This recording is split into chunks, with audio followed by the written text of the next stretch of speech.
بالله من الشيطان الرجيم بسم الله الرحمن الرحيم قال رسول الله صلى الله عليه وسلم خيركم من تعلم القرآن وعلمه وقال النبي صلى الله عليه وسلم في مقام آخر من سلك طريقا يلتمس به علما سهل الله له طريقا الى الجنہ۔ عزیز بچوں، حضور پاک صلی اللہ علیہ وسلم کا فرمان ہے کہ تم میں سے بہترین شخص وہ ہے جو قرآن کو سیکھے اور دوسروں کو سکھائے۔ جو قرآن کو سیکھے اور دوسروں کو سکھائے۔ ہر انسان یہ چاہتا ہے کہ میں بہتر بنوں، میں اچھا بنوں۔ چاہتا ہے نہیں چاہتا؟ والدین چاہتے ہیں میرا بچہ اچھا بنے، میری بچی اچھی بنے، اس کی عزت ہو، میرے بچے کی، میری بچی کی عزت ہو، اس کو ایک بڑا مقام ملے۔ ہر والدین کی بھی خواہش ہوتی ہے، اور بچے بھی، آپ بھی یہ چاہتے ہیں، آپ بھی یہ چاہتے ہیں کہ ہم بڑے ہو کر ایسے بنیں ہماری عزت ہو، معاشرے میں ہماری عزت ہو، گھر بار کے اندر ہماری عزت ہو، ٹھیک ہے؟ تو ہر انسان دلی طور پر یہی چاہتا ہے کہ اسے عزت ملے۔ کیا ملے؟ عزت ملے، ٹھیک ہے؟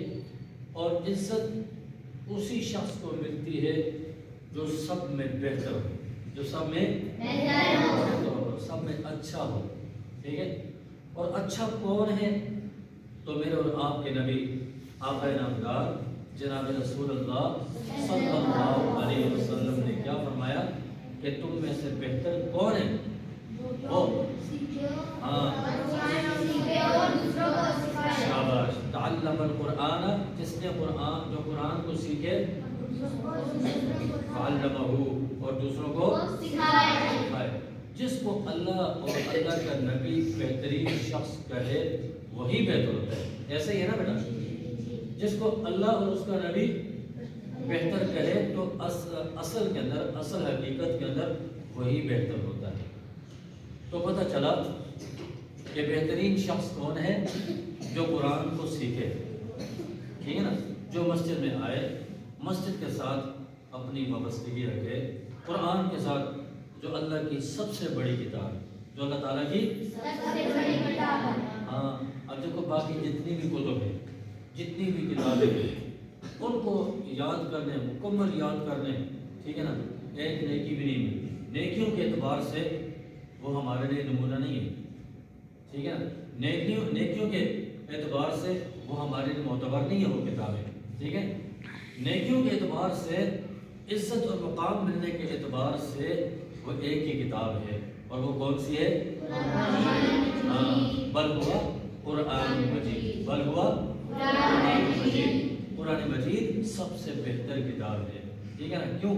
اب دوسری کتابیں آپ جتنی بھی پڑھتے ہیں نا، جتنی بھی پڑھتے ہیں، نیکی آپ کو نہیں ملتی، نیکی آپ کو باقی سب کچھ مل بھی جائے، باقی سب کچھ آپ کو مل بھی جائے، لیکن نیکی نہیں ملتی۔ قرآن مجید وہ کتاب ہے جس کے ایک حرف پڑھنے پر کتنی نیکی ملتی ہیں؟ یہ کس نے فرمایا؟ حضرت محمد صلی اللہ علیہ وسلم نے فرمایا، ٹھیک ہے نا؟ کہ ایک قرآن مجید کے ایک حرف پڑھنے پر کتنی نیکی ملتی ہے؟ تو کوئی اور کتاب ایسی ہے جس سے 10 نیکیاں ایک حرف پڑھنے پر ملتی ہوں؟ نہیں۔ اب شروع سے لے کر ابھی تک پڑھتے آ رہے ہیں، کتنے حروف آپ نے پڑھ لیے، کتنے الفاظ آپ نے پڑھ لیے، کتنی آیات آپ نے پڑھ لی۔ کسی نے قرآن مجید نازلہ ختم کیا، کسی نے مکمل کیا، یعنی بار بار پڑھتے ہیں، تو پھر اب نیکیاں شمار ہو سکتی ہیں؟ ہاں، نیکیاں شمار نہیں ہو سکتی، اتنی زیادہ نیکیاں اس پر قرآن مجید پر ملتی ہیں۔ تو پتہ چلا کہ کہ قرآن مجید وہ کتاب ہے جو انسان کو عزت بھی عطا فرماتی ہے، عظمت بھی عطا فرماتی ہے، سعادت بھی عطا فرماتی ہے۔ آئیے سمجھ میں بات؟ تو اسی کے ساتھ آپ نے وابستگی رکھنی ہے، اسی کو اپنے دل میں بسانا ہے، اسی کو آپ نے اپنے دل میں بسانا ہے۔ یہی کتاب آپ کو دنیا میں بھی عزت عطا فرمائے گی۔ دنیا میں آپ کو اگر عزت ملے گی تو اسی قرآن مجید کی وجہ سے، ٹھیک ہے، اور آخرت کے اندر بھی یہی کتاب آپ کی عزت کا سبب بنے گی، آپ کی بخشش کا سبب بنے گی، آپ کے اعلیٰ کردار کا سبب بنے گی، ٹھیک ہے نا۔ آخرت کے اندر بھی آپ کو جہنم سے بچانے والی یہی کتاب ہے۔ بس اس کو پکڑنے مضبوطی کے ساتھ پکڑنے، اور اس کو یاد کرنے میں، اس کو پڑھنے میں، اس کی تلاوت کرنے میں، اس کو سمجھنے میں اپنے آپ کو کھپائیں، اپنے آپ کو کھپائیں۔ جو بندہ بھی، جو بچہ بھی اچھا بننا چاہتا ہے، اس کام میں عزت اور مہارت حاصل کرنا چاہتا ہے، بڑا بننا چاہتا ہے، تو اس میں وہ محنت کرتا ہے۔ کوئی بھی شخص کوئی بڑا بننا چاہتا ہے نا، اس بڑا بننے کے پیچھے ایک محنت ہوتی ہے۔ اس بڑا بننے کے پیچھے کیا ہوتی ہے؟ محنت ہوتی ہے جی۔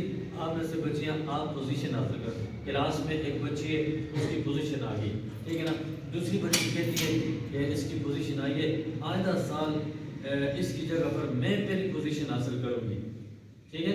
لیکن اب وہ پوزیشن کیسے حاصل کرے گی؟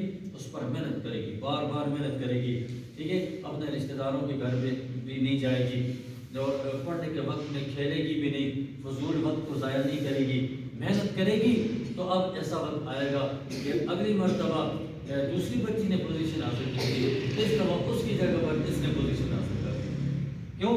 اس نے محنت کی ہے، اس نے ایک ارادہ کر لیا تھا۔ ارادے جن کے پختہ ہو، نظر جن کی خدا پر ہو، تلاتم خیز موجوں سے وہ گھبرایا نہیں کرتے۔ سمجھ آئیے؟ تو جو بچے اچھے ہوتے ہیں، کچھ بننا چاہتے ہیں، تو اس پر وہ کیا کرتے ہیں جی؟ محنت کرتے ہیں۔ تو جو بچہ محنت کرتا ہے تو اللہ تبارک و تعالیٰ اس کی مدد فرماتے ہیں، اور خاص کر دین کے کام میں جو محنت کرتا ہے، اللہ خود اس کو بلندیاں عطا فرماتے ہیں، اس کو کامیابیاں نصیب فرماتے ہیں، ٹھیک ہے نا۔ لیکن قرآن مجید وہ کتاب ہے جس پر محنت کرنے سے اللہ تبارک و تعالیٰ دنیا کی بھی عزتیں عطا فرماتے ہیں اور آخرت کی عزتیں بھی عطا فرماتے ہیں۔ اچھا جی، اسی طرح حدیث کے اندر، دوسری حدیث کے اندر میں نے جو حدیث پڑھی ہے کہ قال رسول اللہ صلی اللہ علیہ وسلم من سلک طریقا یلتمس به علما سهل اللہ له طریقا الی الجنہ، فرمایا جس نے علم کا راستہ اختیار کیا، جس نے علم کا راستہ اختیار کیا، اللہ تبارک و تعالیٰ اس کے لیے جنت کا راستہ آسان فرما دیتے ہیں۔ اللہ تبارک و تعالیٰ اس کے لیے جنت کا راستہ آسان فرما دیتے ہیں، ٹھیک ہے نا۔ آپ سارے بچے جنت چاہتے ہیں کہ نہیں چاہتے؟ سارے جتنے بھی لوگ ہیں وہ چاہتے ہیں مرنے کے بعد ہمیں جنت مل جائے۔ مسلمانوں کی حسرت ہے کہ نہیں ہے؟ مسلمانوں کی، بڑوں کی بھی، چھوٹوں کی بھی، سب کی یہ حسرت ہوتی ہے، سب کی یہ آرزو ہوتی ہے کہ ہم مریں گے تو ضرور۔ سب کو پتہ ہے، چھوٹے بچوں کو بھی، آپ کو پتہ نہیں کہ مرنا تو یہی ہے نا، اللہ تعالیٰ کے ساتھ ملاقات تو کرنی ہے، لیکن مرنے کے بعد دوبارہ اٹھنا ہے۔ مسلمان کا یہ عقیدہ ہے، مرنے کے بعد پھر جنت بھی ہے، جہنم بھی ہے۔ جس نے دنیا میں اچھے کام کیے اس کو جنت مل جائے گی، اور جس نے برے اعمال کیے اس کو جہنم ملے گی۔ تو ہمیں اللہ رب الجلال جہنم سے بچائے، ہمیں جہنم نہیں چاہیے، ہمیں کیا چاہیے؟ جنت چاہیے، جنت کے پھل چاہیے، جنت کی نہریں چاہیے۔ اس جنت کی نہروں کو حاصل کرنے کے لیے ہم نے کیا کرنا ہے؟ علم کا راستہ اختیار کرنا ہے۔ کس کا راستہ اختیار کرنا ہے جی؟ ہاں، تو نبی علیہ السلام نے کیا فرمایا؟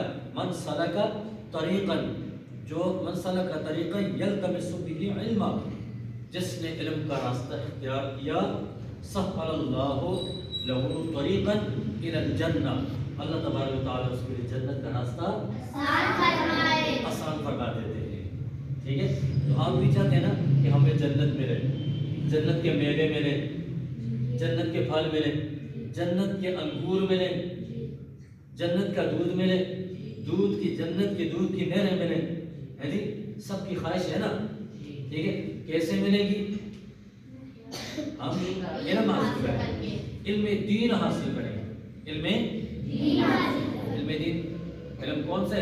قرآن اور حدیث کا علم، قرآن اور حدیث، ہاں جی قرآن اور حدیث کا علم ہم سیکھیں گے تو پھر ہمیں جنت بھی ملے گی، دنیا کے اندر بھی ہمیں اللہ رب الجلال کامیابیاں کمرانیاں نصیب فرمائیں گے، آخرت کے اندر بھی ہمیں جنت مل جائے گی، ہمیشہ ہمیشہ کے لیے جنت میں جو ہے نا رہیں گے، کبھی وہاں سے نکلیں گے ہی نہیں۔ جو دنیا میں برے اعمال کرتے ہیں وہ مرنے کے بعد اٹھیں گے، حشر میدان حشر قائم ہوگا، حساب و کتاب ہوگا، پھر سیدھے جہنم میں، ہمیشہ کے لیے پھر جہنم میں، ہمیشہ کے لیے، جن نے برے اعمال کیے، سمجھ آئیے نا، جن نے جھوٹ بولا، غیبت کی، چغل خوری کی، گانے سنے، سب کچھ کیا، فلمیں دیکھی، سب برے اعمال جتنے بھی کیے تو اس کا بدلہ کیا ہے؟ جہنم، ٹھیک ہے نا۔ اللہ پاک ہمیں جہنم کے اسباب جتنے بھی بنتے ہیں ان سے ہمیں محفوظ فرمائے، ٹھیک ہے، اور جنت میں جانے والے اسباب ہمیں نصیب فرمائے۔ اللہ رب الجلال ہم سب کو اپنے دین پر چلنے کی توفیق عطا فرمائے۔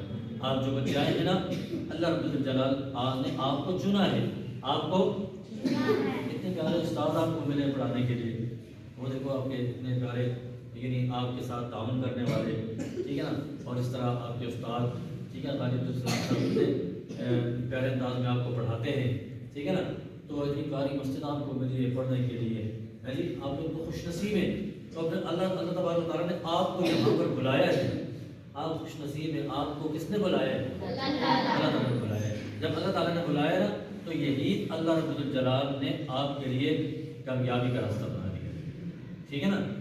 تو اللہ رب الجلال آپ سب کے دلوں کو قرآن کی روشنی سے منور فرمائے۔ اللہ مجھے بھی اور آپ کو بھی پڑھنے کی، قرآن مجید کو، اس کی تلاوت کرنے کی، اس کو سمجھنے کی، اس پر عمل کرنے کی توفیق عطا فرمائے، آپ کو بھی اور مجھے بھی، آپ کو بھی اللہ رب الجلال بچوں کو قرآن کی حافظ، قرآن کے حافظہ بنائے، اور عمل والا حافظ اور عمل والا عالم آپ لوگوں کو بنائے۔ آپ کی وجہ سے اللہ رب الجلال ہم پر بھی کرم فرمائے، ہماری بھی بخشش فرمائے، اللہ رب الجلال عمل کی توفیق عطا فرمائے۔ جزاکم اللہ خیرا فجزاکم اللہ احسن الجزاء۔